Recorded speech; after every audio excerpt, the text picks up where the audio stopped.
Well, howdy doody. How are you? God, and so I've got a familiar face here, as it were, Mother's Little Helper, Midwest Coast IPA, and I've done this beer before. Excuse me. Have you had it? So I've done this beer before, but so why do it again?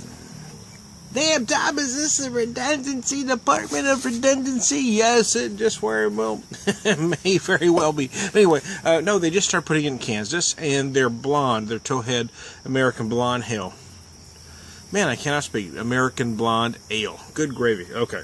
Relax, man. It's okay. Take a deep breath.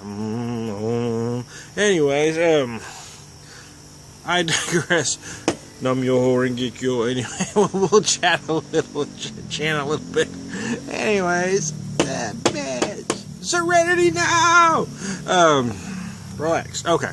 So anyway, I revisited since they just start candy it, and I hadn't bought it yet this year. I usually buy it at least once a year. But this is a nice IPA. It is maltier than most of the current crop, because the current trend is to hop the hell out of it with Citron Mosaic or something of the like, and cut the malt to almost nil, so all you taste is the hop in. So this is a little bit maltier and chewier than most IPAs these days. For me, that's not a bad thing. I do like some of those others. I mean, I'm not bad-mouthing them, I'm just stating the facts.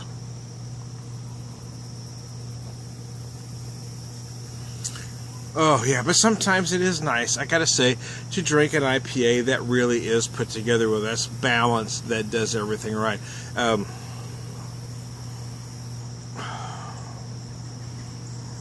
The nose is very nice on this. You do get a little bit of that sweet malt, almost some brown sugar, dark brown sugar, like molasses kind of a feel to it. And then I certainly get a lot of some spice and pine and some grapefruit.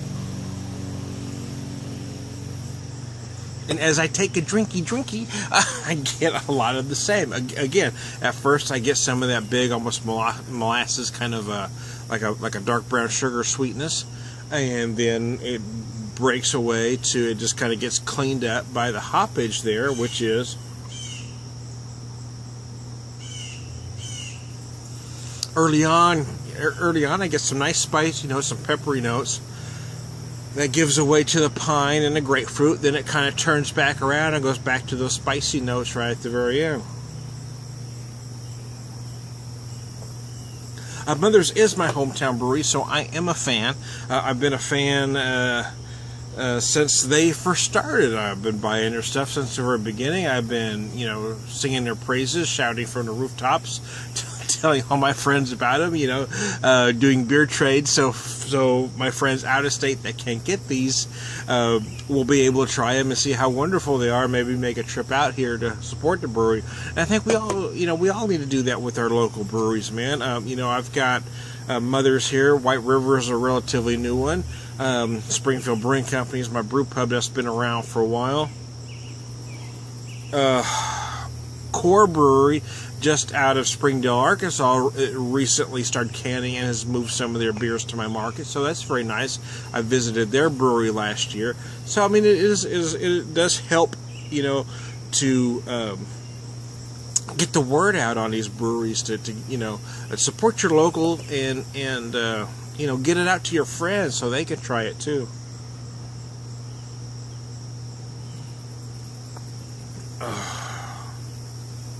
An IPA like this, with the current crop of IPAs the way they are these days, is probably more suited for the fall.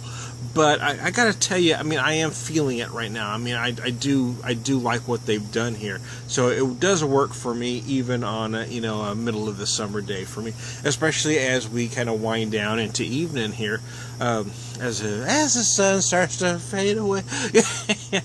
Yeah, it just everything about this, I think, has worked. It is more balanced. It seems like many craft beer drinkers these days aren't really feeling the malt in the IPAs. They're going to that new school, but this is kind of an old school meets new school meets West Coast. You know, it's kind of everything rolled into one. It's a great IPA from Mother's Brewing Company. I'm a fan, so there you go.